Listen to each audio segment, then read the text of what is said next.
Chapter 14, Sloka 14.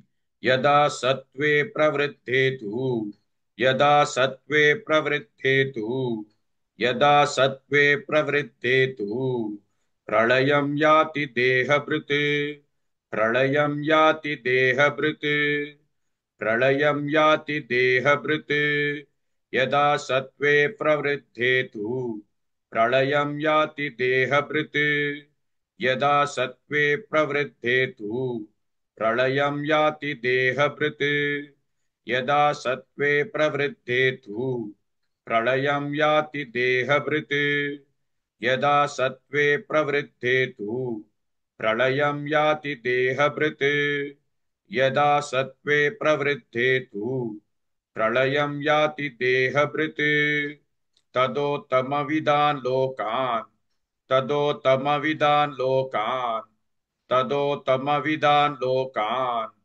अमलान् प्रतिपद्यते अमलान् प्रतिपद्यते अमलान् प्रतिपद्यते तदोत्तमविदान् लोकान् अमलान् प्रतिपद्यते तदोत्तमविदान् लोकान् अमलान् प्रतिपद्यते तदोत्तमविदान् लोकान् अमलान् प्रतिपद्यते तदोत्तमविदान् लोकान् अमलान् प्रतिपद्यते तदोत्तमविदान् लोकान् अमलान् प्रतिपद्यते यदा सत्त्वे प्रवृद्धेतु प्रलयं याति देहभृत् तदोत्तमविदान् लोकान् अमलान् प्रतिपद्यते.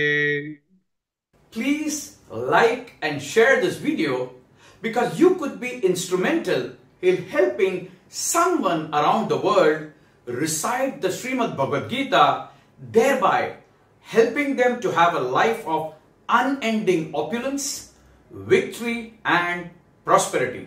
This is mentioned in chapter 18, sloka 78. Yes, don't forget to buy my book, Leadership Can Be Child's Play. Namaste.